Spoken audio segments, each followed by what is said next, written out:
Well, I'm officially heartbroken. R.I.P. Lady Nagant. Well, chapter 315 of Macadamia has been released, and while this chapter did not hold back, especially that twist at the end, and I'm sure you may know what, but if not, then let's go over the unfortunate event that happened to a certain someone in this chapter. With that said, let's dive right into this chapter. So the chapter starts off with moments before Lady Nagant and Deku's confrontation. We see both Lady Nagant and Overhaul are both in this convenience store stating off the radar. We see that Overhaul is depressed and tells Nagant he knows that kid Deku, following up saying he's another victim of the hero syndrome. Since Lady Nagant took Overhaul in so he could confirm that it's Deku, Overhaul asks Nagant that once she's done taking care of Deku, he wishes to see his boss, as we see his head is facing down as he mumbles sorry boss like a broken toy.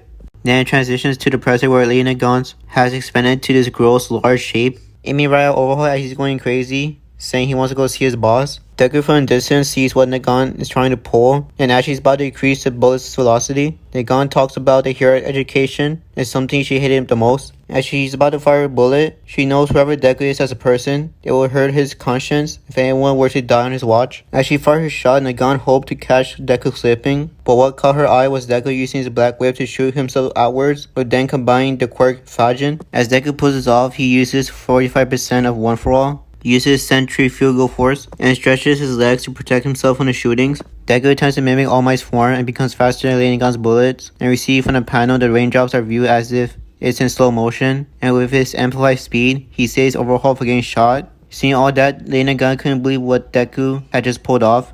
Deku from high above yells out to Overhaul that they're not done yet. Then next thing you know, we see one of the vestiges of One For All, analyzing how Deku is using his quirks. He sees how Deku is able to just use One For All, Black Wave, and Falcons to attack. Lady Nagant decides to fall back after witnessing what Deku pulled off, and Deku is still processing a leg worth of Fajin. He retaliates straight at Lady Nagant, pulling off this move, calling it pseudo 100% Manchester Smash. And from that panel, Deku literally went straight for Nagant's arm rifle, and that collision screwed up her arm. With her arm being in tatters, Lady Nagant recounts how, without any hesitation, Deku rushed towards the aid of Overhaul, recognizing him as a villain, like it's his most natural thing to do. While Lady Nagant is falling down gracefully, she wonders when was it that the Public Safety Foundation people made her sick of what she did. As her bloody arm waves, Deku reaches towards Lady Nagant, grabbing her wooden arm. Deku then opens up that Nagant's aim at Overhaul was off. Deku follows, saying if she was serious, she would have ripped through his back with that first rifle shot. Deku tells Nagant that being able to see the dark side, he tells her that she should know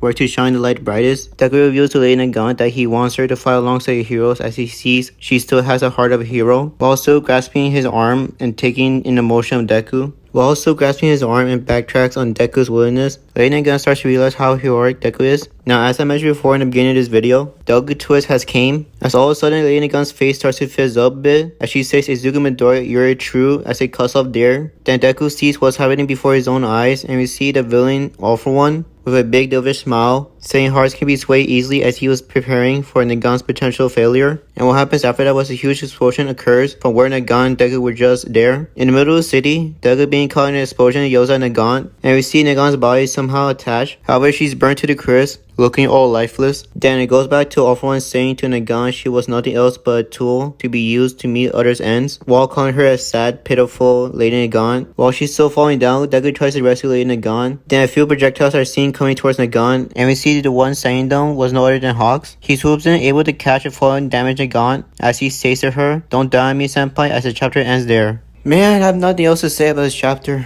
I think it's safe to assume that she's probably dead at this point, but man, All For One really played Nagant dirty, and in my opinion, he played Deku even dirtier, with him literally taking away Nagant's life just like that. And so, we don't know where All For One is right now. I mean, I don't think All For One's near the scene where the explosion happened, and if he is, I don't think Deku will have the remaining strength to defeat him or stop him, but we'll find out soon in the next chapter. Now with that being said, I hope you enjoyed this video. If you do, please give this video a like, and if you want, consider subscribing to my channel for more Macadamia manga content, and see you all next time in the next video. Peace.